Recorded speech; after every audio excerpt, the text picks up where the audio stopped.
Hello and welcome to Vegan Cafe 21. Today we are making vegan pineapple upside down cake. So let's get started.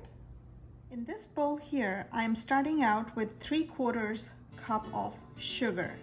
To this, I'm also going to add a 1/4 cup of brown sugar. It's nicely packed. Add it in.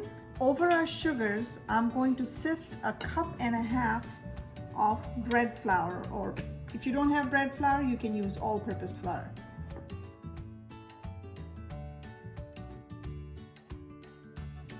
Using a 1/2 cup measure, I measured out 1.5 cups of flour.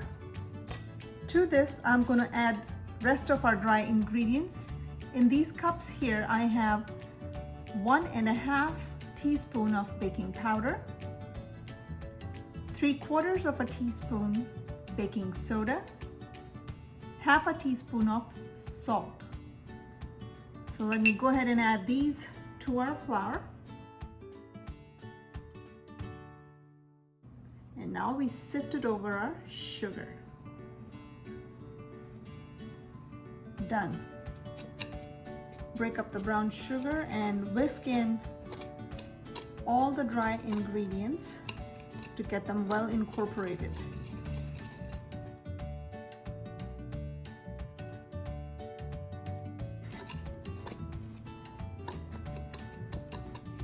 Okay, to our dry ingredients, we are going to add our wet ingredients to create a simple basic cake batter.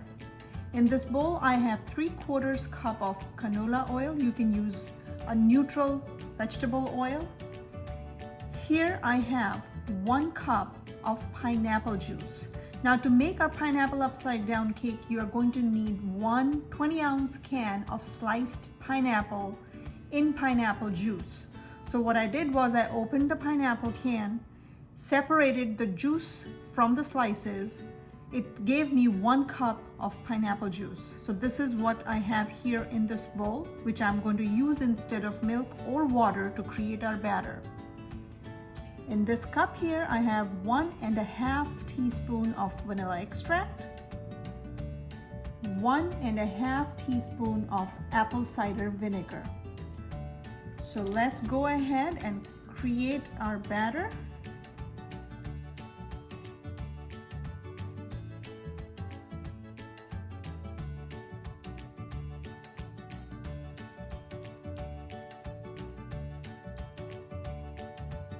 You want to nicely blend all your dry and wet ingredients to create a lump-free batter without overmixing it. I'm going to bake our cake in a 9-inch non-stick baking tin. To prepare our tin, I'm going to use 2 tablespoons of room temperature coconut oil. So we're going to add that oil to our baking tin and spread it around. You want to spread it onto the walls and sort of distribute it all around on the base of the tin. Now, over our coconut oil, I'm going to spread 3/4 cup of brown sugar. So you can just, using your fingers or spoon, whichever you prefer, sort of spread around evenly as you can, this brown sugar.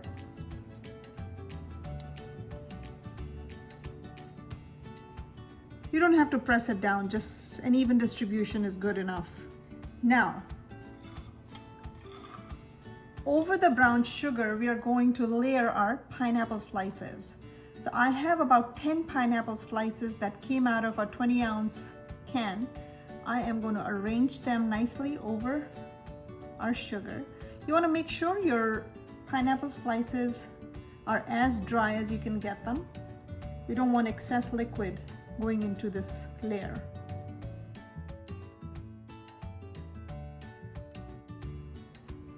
And also I have started preheating my oven to 350 degrees Fahrenheit. In the middle of these pineapple slices, I'm going to add these maraschino cherries. So 1 for each hole. You can get them in a jar, so just drain out the liquid and place 1 cherry in each hole. And then we are going to just have these pineapple slices. You can use a knife or just break them apart and place these halves on the sides like this. There. If you want, you can add more cherries in the space that you see. Okay, now that our cake tin is prepared, we are going to pour our cake batter over our arranged pineapple slices and cherries.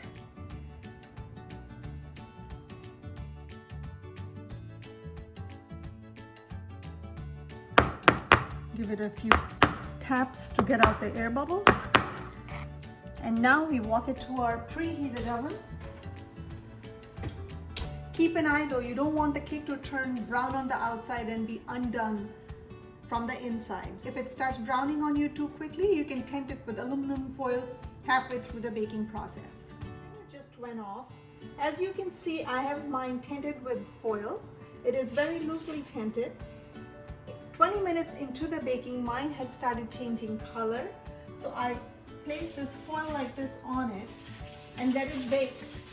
Once we were at the 40-minute mark, I came back with a pick and sort of pricked it and checked to see if it was done. Mine came out very wet, so I knew it needed more time. So I shut the door and let it bake for a total of 60 minutes.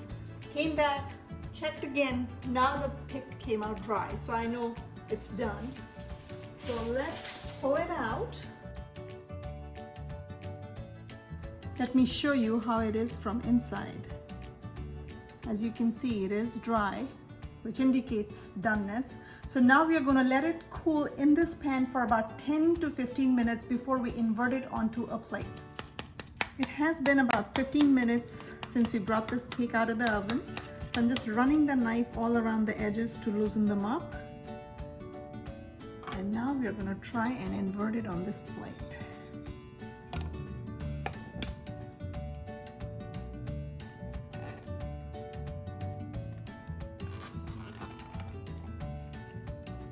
Give it a few pats and taps and leave the pan sitting like this just for a couple of minutes. Now let's try lifting this off. Voila.